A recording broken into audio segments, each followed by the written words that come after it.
The hero arose, surrounded closely by his powerful thanes. A party remained, under orders to keep watch on the arms. The rest proceeded, led by their prince under Heorot's roof, and, standing on the hearth in webbed links that the smith had woven, the fine mesh of his gleaming mail shirt, resolute in his helmet, Beowulf spoke. "Greetings to Hrothgar. I am Higelac's kinsman, one of the hall troop. When I was younger I had great triumphs. Then news of Grendel, hard to ignore, reached me at home. Sailors brought stories of the plight you suffer in this legendary hall, how it lies deserted, empty and useless once the evening light hides itself under the heaven's dome. So every elder and experienced councilman among my people supported my resolve to come here to you, King Hrothgar, because all knew of my awesome strength. They had seen me boltered in the blood of enemies, when I battled and bound 5 beasts, raided the troll nest, and in the night sea slaughtered sea brutes. I have suffered extremes and avenged the Geats. Their enemies brought it upon themselves. Now I mean to be a match for Grendel, settle the outcome in single combat. And so, my request, O King of bright Danes, dear Prince of the Shieldings, friend of the people and their ring of defense, my one request is that you won't refuse me, who have come this far, the privilege of purifying Heorot, with my own men to help me, and nobody else. I have heard, moreover, that the monster scorns in his reckless ways to use weapons. Therefore, to heighten Higelac's fame and gladden his heart, I hereby renounce sword and the shelter of the broad shield. The heavy war board, hand to hand is how it will be, a life and death fight with the fiend. Whichever one death fells must deem it a just judgment by God. If Grendel wins, it will be a gruesome day. He will glut himself on the Geats in the war hall, swoop without fear on that flower of manhood as on others before. Then my face won't be there to be covered in death. He will carry me away. As he goes to ground, gorged and bloodied, he will run gloating with my raw corpse and feed on it alone, in a cruel frenzy, fouling his moor nest. No need then to lament, for long or lay out my body. If the battle takes me, send back this breast-webbing that Willen fashioned and Hrethel gave me, to Lord Higelac. Fate goes ever as fate must. Hrothgar, the helmet of shielding, spoke. Beowulf, my friend, you have travelled here to favour us with your help and to fight for us. There was a feud one time, begun by your father with his own hands. He had killed Heathlif, who was a wolfing, so war was looming, and his people, in fear of it, forced him to leave. He came away then over rolling waves to the South Danes here, the sons of Anna. I was then in the first flush of kingship, establishing my sway over all the rich strongholds of this heroic land. Herogar, my older brother and the better man, also a son of half-Danes, had died. Finally I healed the feud by pain. I shipped a treasure trove to the Wolfings, and Igtheo acknowledged me with oaths of allegiance.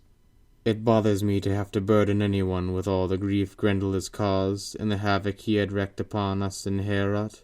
Our humiliations, my household god, are on the wane. Fate sweeps them away into Grendel's clutches, but God can easily halt these raids and harrowing attacks.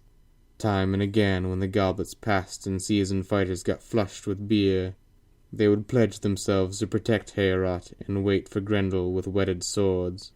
But when dawn broke and day crept in over each empty, blood-spattered bench, the floor of the mead hall where they had feasted would be slick with their slaughter, and so they died, faithful retainers, and my following dwindled. Now take your place at the table, relish the triumph of heroes to your heart's content. Then a bench was cleared in that banquet hall, so the Geats could have room to be together, and their party sat, proud in their bearing, strong and stalwart. An attendant stood by with a decorated pitcher, pouring bright helpings of mead, and the minstrel sang, filling Heorot with his head-clearing voice, gladdening that great rally of Geats and Danes. From where he crouched at the king's feet, Unferth, the son of Ecglaf, spoke contrary words. Beowulf's coming, his sea-braving, made him sick with envy. He could not brook or abide the fact that anyone else alive under heaven might enjoy greater regard than he did. "Are you the Beowulf who took on Breca in a swimming match on the open sea?" risking the water just to prove that you could win? It was sheer vanity that made you venture out on the main deep, and no matter who tried, friend or foe, to deflect the pair of you, neither could back down. The sea test obsessed you. You waded in, embracing water, taking its measure, mastering currents, riding on the swell.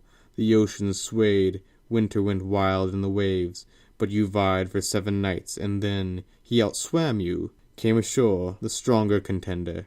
He was cast up safe and sound one morning among the heatheremes, then made his way to where he belonged in Bronding country, home again, sure of his ground, in strong room and brawn. So Breca made good his boast upon you, and was proved right. No matter, therefore, how you may have fared in every bout and battle until now, this time you'll be worsted. No one has ever outlasted an entire night against Grendel. Beowulf, Icthio's son, replied, Well, Unferth, you have had your say about Breca and me, but it was mostly beer that was doing the talking. The truth is this, when the going was heavy in those high waves, I was the strongest swimmer of all. We'd been children together, and we grew up daring ourselves to outdo each other, boasting and urging each other to risk our lives on the sea. And so it turned out. Each of us swam, holding a sword, a naked, hard-proof blade for protection against the whale beasts, but Breca could never move out farther or faster from me than I could manage to move from him. Shoulder to shoulder we struggled on, for 5 nights, until the long flow and pitch of the waves, the perishing cold, night falling and winds from the north drove us apart. The deep boiled up, and its wallowing sent the sea brutes wild. My armor helped me to hold out, my hard-ring chainmail hand-forged and linked. A fine, close-fitting filigree of gold kept me safe when some ocean creature pulled me to the bottom. Pinioned fast and swathed in its grip, I was granted one final chance. My sword plunged, and the ordeal was over. Through my own hands the fury of the battle had finished off the sea-beast. Time and again foul thing attacked me, lurking and stalking, but I lashed out, gave as good as I got with my sword. My flesh was not for feasting on. There would be no monsters gnawing and gloating over their banquet at the bottom of the sea. Instead, in the morning, mangled and sleeping, the sleep of the sword, they slopped and floated like the ocean's leavings. From now on, sailors would be safe. The deep-sea raids were over for good. Light came from the east, bright guarantee of God, and the waves went quiet. I could see headlands and buffeted cliffs. Often, for undaunted courage, fate spares the man it has not already marked. However it occurred, my sword had killed 9 sea monsters. Such night dangers and hard ordeals I have never heard of, nor of a man more desolate in surging waves. But worn out as I was, I survived, came through with my life. The ocean lifted and laid me ashore. I landed safe on the coast of Finland. Now I cannot recall any fight you entered, Unferth, that bears comparison. I don't boast when I say that neither you nor Breca were ever much celebrated for swordsmanship, or for facing danger on the field of battle. You killed your own kith and kin, so, for all your cleverness and quick tongue, you will suffer damnation in the depths of hell. The fact is, Unferth, if you were truly as keen or courageous as you claim to be, Grendel would never have got away with such unchecked atrocity, attacks on your king, havoc in Heorot, and horrors everywhere. But he knows he need never be in dread of your blade making a mizzle out of his blood, or of vengeance arriving ever from this quarter, from the victory's shieldings, the shoulderers of the spear. He knows he can trample down you Danes to his heart's content, humiliate and murder without fear of reprisal. But he will find me different. I will show him how Geats shape to kill in the heat of battle. Then, whoever wants to may go bravely to mead, when morning light, scarfed in sun-dazzle, shines forth from the south, and brings another daybreak to the world.